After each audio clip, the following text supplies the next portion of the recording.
Hi friends, welcome to Chinnu Kannada vlogs. ಇವತ್ತಿನ recipe ಬಂದು ಮಸಾಲ ಉಪ್ಪಿಟ್ಟು ಹೇಗೆ ಮಾಡೋದು ಅಂತ ನೋಡ್ಕೊಂಡು ಬರೋಣ ಬನ್ನಿ.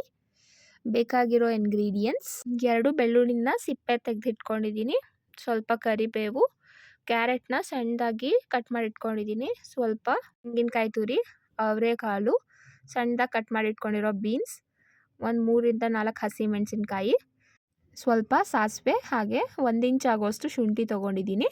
ಇಲ್ಲಿ ಒಂದು 3 ಲವಂಗ, ಹಾಗೆ ಒಂದು 2 ಚಕ್ಕೆ ಪೀಸ್ ತೊಗೊಂಡಿದ್ದೀನಿ. ಸಣ್ಣದಾಗಿ ಕಟ್ ಮಾಡಿ ಇಟ್ಕೊಂಡಿರೋಂಥ ಕೊತ್ತಂಬರಿ ಸೊಪ್ಪು, 1 ಟೊಮ್ಯಾಟೊ, ಹಾಗೆ 2 ಈರುಳ್ಳಿನ ಸಣ್ಣದಾಗಿ ಕಟ್ ಮಾಡಿ ಇಟ್ಕೊಂಡಿದ್ದೀನಿ. 1 ಕಪ್ ಆಗುವಷ್ಟು ಉಪ್ಪಿಟ್ಟು ರವೆ ತೊಗೊಂಡಿದ್ದೀನಿ. ಇವಾಗ ಒಂದು ಜಾರ್ ತೊಗೊಂಡು ಇದಕ್ಕೆ 2 ಹಸಿಮೆಣಸಿನ್ಕಾಯಿ ಹಾಗೆ 2 ಬೆಳ್ಳುಳ್ಳಿ ತೊಗೊಂಡು ಸಿಪ್ಪೆ ತೆಗೆದಿಟ್ಕೊಂಡಿದ್ದೀನಿ. ನೀವು ಎಷ್ಟು ಜನಕ್ಕೆ ಮಾಡ್ತಿದ್ದೀರಾ ಅಂತ ನೋಡಿ ಅಳತೆ ತೊಗೊಂಡು ಮಾಡ್ಕೋಬೇಕಾಗುತ್ತೆ. ಹಾಗೆ ಇವಾಗ ಇದಕ್ಕೆ ಚಕ್ಕೆ ಮತ್ತು ಲವಂಗ ಹಾಕೋತಾ ಇದ್ದೀನಿ. ಇವಾಗ ಇದಕ್ಕೆ ಕೊತ್ತಂಬರಿ ಸೊಪ್ಪು ಹಾಕೊಳ್ಳೋಣ. ಇವಾಗ ನಾನು ಸ್ವಲ್ಪ ನೀರು ಹಾಕ್ಕೊಂಡು ಗ್ರೈಂಡ್ ಮಾಡ್ಕೋತಾ ಇದ್ದೀನಿ.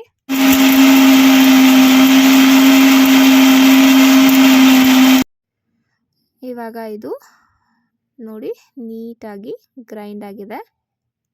ನಾವಿವಾಗ ಇದನ್ನು ಸೈಡ್ಗೆ ಎತ್ತಿಟ್ಕೊಂಡು ಇವಾಗ ಒಲೆ ಮೇಲೆ ನಾನೊಂದು ಪಾತ್ರೆ ಇಟ್ಕೊತಾ ಇದ್ದೀನಿ. ಇದಕ್ಕೆ 1 ಸ್ಪೂನ್ ಆಗೋಷ್ಟು ಎಣ್ಣೆ ಹಾಕ್ಕೊಂಡಿದ್ದೀನಿ.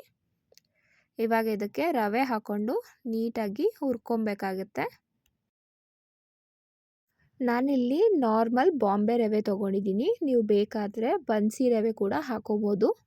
ರವೆನ ಒಂದು 3ರಿಂದ 5 ನಿಮಿಷ ನೀಟಾಗಿ ಹುರ್ಕೊಬೇಕಾಗುತ್ತೆ. ನೋಡಿ ಸ್ವಲ್ಪ ಕಲರ್ ಚೇಂಜ್ ಆಗಿದೆ. ನಾನಿವಾಗ ಇದನ್ನು ಒಂದು ಬೌಲ್ಗೆ ಹಾಕ್ಕೊಂಡು ಎತ್ತಿಟ್ಕೊತಾ ಇದ್ದೀನಿ.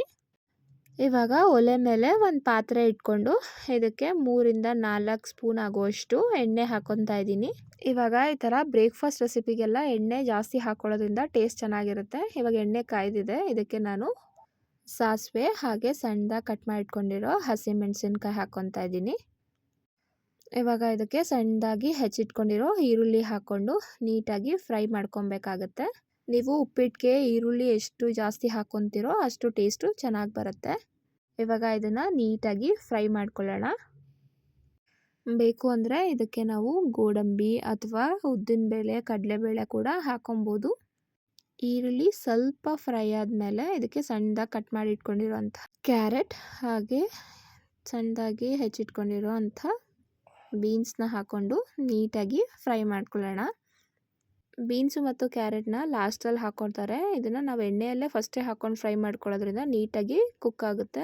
ನಾನಿವಾಗ ಇದಕ್ಕೆ ಅವರೆಕಾಳನ್ನ ಹಾಕ್ಕೊಂಡು ಫ್ರೈ ಮಾಡ್ಕೊತಾ ಇದ್ದೀನಿ. ಇವಾಗ ಇದಕ್ಕೆ ಸ್ವಲ್ಪ ಕರ್ಬೇವಿನ ಸೊಪ್ಪು ಹಾಕ್ಕೊಂಡು ಫ್ರೈ ಮಾಡ್ಕೊಳ್ಳೋಣ. ನೀವು ಬೇಕಿದ್ರೆ ಹಸಿಮೆಣಸಿನ್ಕಾಯಿ ಬದಲು ಒಣಮೆಣಸಿನ್ಕಾಯಿ ಕೂಡ ಹಾಕ್ಕೊಬೋದು. ಇವಾಗ ನಾನು ಇದನ್ನು ಮೀಡಿಯಮ್ ಫ್ಲೇಮಲ್ಲಿ ಇಟ್ಕೊಂಡು ಒಂದು 2ರಿಂದ 3 ನಿಮಿಷ ಬೇಯಿಸ್ಕೊತಾ ಇದ್ದೀನಿ. ಇವಾಗ ಸ್ವಲ್ಪ ಉಪ್ಪು ಹಾಕೋತಾ ಇದ್ದೀನಿ, ಯಾಕಂದರೆ ತರಕಾರಿಗೆಲ್ಲ ಉಪ್ಪು ಹಿಡಿದ್ರೆ ಟೇಸ್ಟ್ ಚೆನ್ನಾಗಿರುತ್ತೆ ಅಂತ. ಉಪ್ಪು ಹಾಕೊಂಡ್ಮೇಲೆ ಇದನ್ನು ನೀಟಾಗಿ ಫ್ರೈ ಮಾಡ್ಕೊಳ್ಳೋಣ. ನೋಡಿ ಈರುಳ್ಳಿ ಎಲ್ಲ ನೀಟಾಗಿ ಕುಕ್ ಆಗಿದೆ.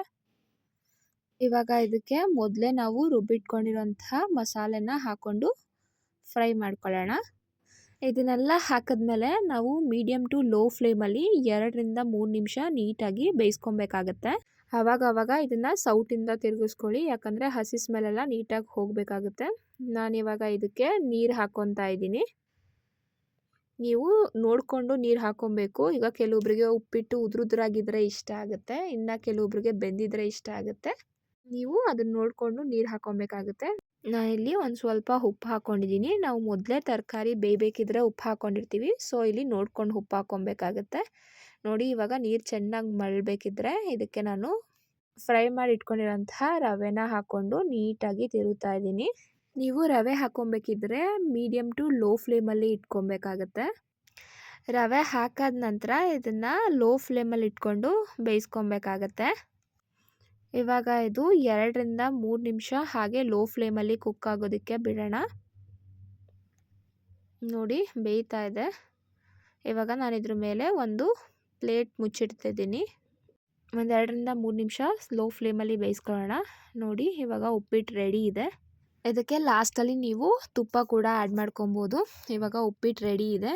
ಕೆಲವೊಬ್ಬರಿಗೆ ಇದನ್ನು ಚಟ್ನಿ ಜೊತೆ ತಿನ್ನೋದಕ್ಕೆ ಇಷ್ಟ ಆಗುತ್ತೆ. ನನಗಿಲ್ಲಿ ಮೊಸರು ಜೊತೆ ಉಪ್ಪಿಟ್ಟು ತಿನ್ನೋದಕ್ಕೆ ತುಂಬ ಇಷ್ಟ. ಯಾರೆಲ್ಲ ನನ್ನ ಚಾನಲ್‌ನ ಸಬ್ಸ್ಕ್ರೈಬ್ ಮಾಡ್ಕೊಳ್ದೆ ನೋಡ್ತಿದ್ದೀರಾ ಪ್ಲೀಸ್ ಸಬ್ಸ್ಕ್ರೈಬ್ ಮಾಡ್ಕೊಳ್ಳಿ. Thanks for watching.